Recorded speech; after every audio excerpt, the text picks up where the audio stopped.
Can you tell us why County Armagh is called the Orchard County? There's a great history of orchards here in County Armagh. Loughgall in particular is known for its orchards, and it's a big celebration every year. We have lots of tourists coming down to see the apple blossom. The conditions, the weather conditions are very suitable for apple growing, and also the soil conditions as well. So it's actually a little bit warmer in County Armagh, and the soil is very fertile, so it's perfect conditions for growing apples. And do the apple trees take a lot of maintenance? Yeah, unfortunately they do. There's a lot of work involved in looking after apple trees. We have a spray program to look after a lot of diseases that is associated with Bramley apples. So the most potent of these diseases would be scab, which is a fungus disease. So we have to spray every 10 days for that to prevent the scab, the fungus getting into the trees and basically destroying the apples. There's also different insects that attack the apples. We have things like greenfly that would eat the leaves, also coating moth, which lay their eggs on the leaves, and a thing called red spider. So there's lots of different things. We also have to prune the trees every 2 years, which means going in with a chainsaw and bow saw and going in and cutting out any trees, any branches that aren't very producing that well or maybe in the way of other ones. So we have to do that every 2 years. We also have to spray all the underneath of the trees, make sure, because without that you've got a lot of long grass and a lot of weeds and stuff would grow underneath the trees, and when all the apples fall off the tree, you have to gather them up. So if you're gathering up in long grass or nettles or something, it's not very comfortable to do that. So we spray all underneath to make it like a nice kind of flat, smooth platform for gathering up all the apples.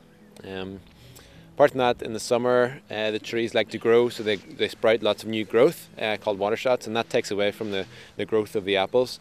So we have to come and pull all those, and also makes the pruning job a lot easier in the winter.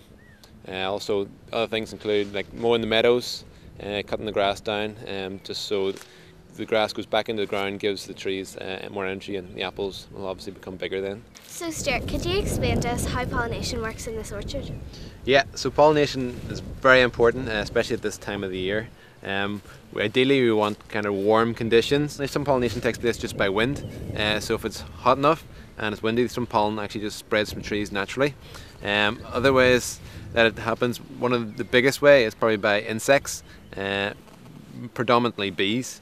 So a lot of farmers would keep bees on their farm, like hives. So there's a big supply of bees whenever the weather conditions are right, and this time of year when all the bloom's out, there's loads of bees to go and pollinate the different trees. Other insects play a part as well, but bees are the main species that do the pollinating. So I'm just going to show you. If you look at the little flower here, you can see you've obviously got your petals, and in the middle you have you've got pollen.